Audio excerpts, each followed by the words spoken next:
Joining us on the line right now is John Fund, National Review columnist, co-author of a book called Obama's Enforcer.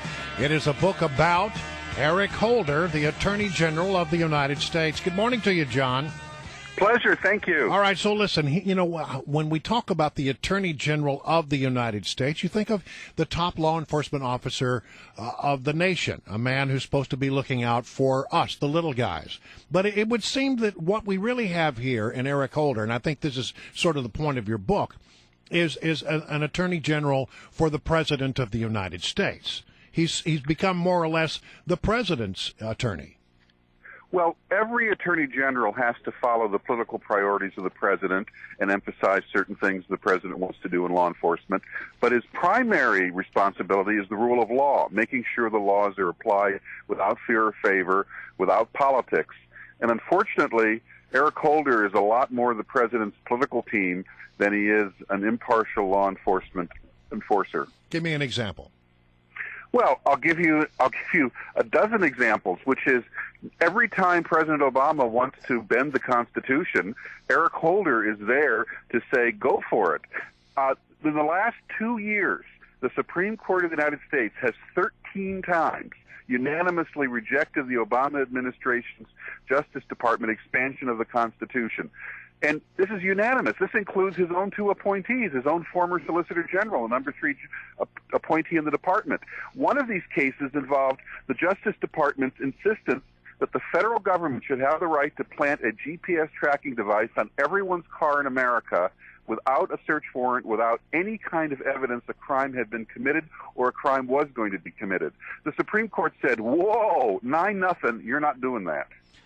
John Fund, yesterday the president made some remarks. He interrupted his vacation in Martha's Vineyard to remark on the unrest we've seen in Ferguson, Missouri. And in the midst of those remarks, he said this. This morning I received a thorough update on the situation from Attorney General Eric Holder, who's been following it and been in communication with his team.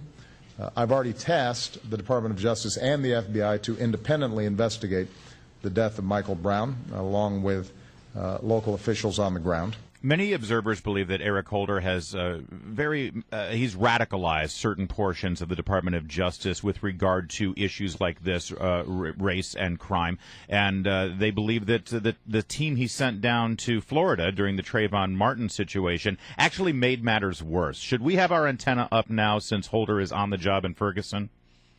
Oh, sure. The Inspector General of the Justice Department issued a report saying that the Division of Civil Rights, the Department of Justice, was badly run and rife with politicized appointees.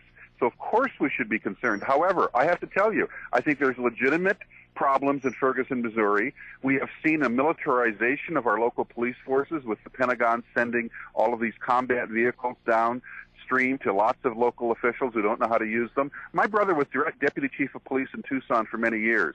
He says that what the police in Ferguson did was roll through the town with a heavier footprint than what Marines often did fighting terrorists in Iraq. I want to talk about his travel. There's been a lot of reporting about how Eric Holder uses these jets, Department of Justice jets. For example, he took his daughters, their boyfriends, and 2 security guards down to the up to the Belmont Stakes in New York in a Gulfstream 5. It cost the government $14,440 to make that trip, and he reimburses at the rate of $955. Now, he has to reimburse coach fare. But, I mean, really, should the Attorney General of the United States, should he be flying around the country, flying his family around the country on a Department of Justice Gulfstream? Well, it depends whether or not you believe the government security experts who say the Attorney General is one of those people who can never fly commercial. And therefore, whenever he goes on vacation, he's going to have to take a government jet. Now, I'm not a security expert, but I will tell you this. These Gulfstream jets can easily be abused. They supposedly were bought for counterterrorism purposes. According to Senator Grassley's office, 2/3 of the time they're used for this kind of executive travel and family travel. Just because someone should most of the time fly private jets used by the government doesn't mean all of the time. Maybe we need some kind of distinction where if you're going and it's completely a family affair, bring along a couple bodyguards. It doesn't necessarily mean you have to take a jet every single time. Well, and is that going to be investigated? Is that worthy of scrutiny there for Eric Holder? Because I can't understand why the Attorney General has to fly. Why he can't fly commercial? What's the justification? It's good enough for us. Security. In other words, he's the Attorney General of the United States. There may be people who wish to harm him, and it's much easier, I guess, to attack him at an airport boarding a plane than it would be at some secure government facility where, it's secure from point A to point Z. Yeah. By the way, John Funn's book, Obama's Enforcer, that he co-wrote with Hans von Spakovsky, is available. And listen, Eric Holder seems to be at the center of so many stories these days, and it's not going away. There was a lot of speculation that he wouldn't make it through the second term, but what's your observation at this point, John?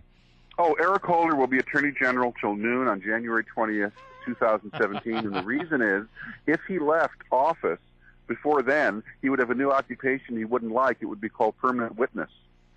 Yeah. Oh, expand on that. He has to answer all the subpoenas and all of the things he now ignores from Congress. Yeah. Remember, he was held in contempt of the House of Representatives for refusing to turn over documents in the Fast and Furious scandal. He would be spending lots of times in lawyers' conference rooms if he didn't have the protection of being Attorney General and say, talk to the hand. That is a very fascinating observation. I hadn't thought of that. And it should be pointed out that Holder and the president seem to have a very close personal connection as well. They bonded at a dinner party in Washington about 10 years ago, just after Obama was elected to the Senate, and they've been superglued together ever since. They see the world through the same prism. They see the world, and basically whatever Obama wants to do, Eric Holder is there to be his wingman, to say, of course the Constitution allows that. You can change the Affordable Care Act 40 different times. Don't worry about it. In other words, we've never seen them disagree on anything. All right. Well, listen, thank you so much, John Funn. Greatly appreciate you joining us here. Pleasure. Thank you, Brian. Always Larry. good to have John Funn. Again, you can check his columns out at National Review, and his book is called Obama's Enforcer, because that's what you want in your Attorney General, to be the enforcer, the consigliere. I keep going back. The title is Attorney General of the United States, not the Attorney General for the President of the United States. Or the defense lawyer for the President of the United States. I'm very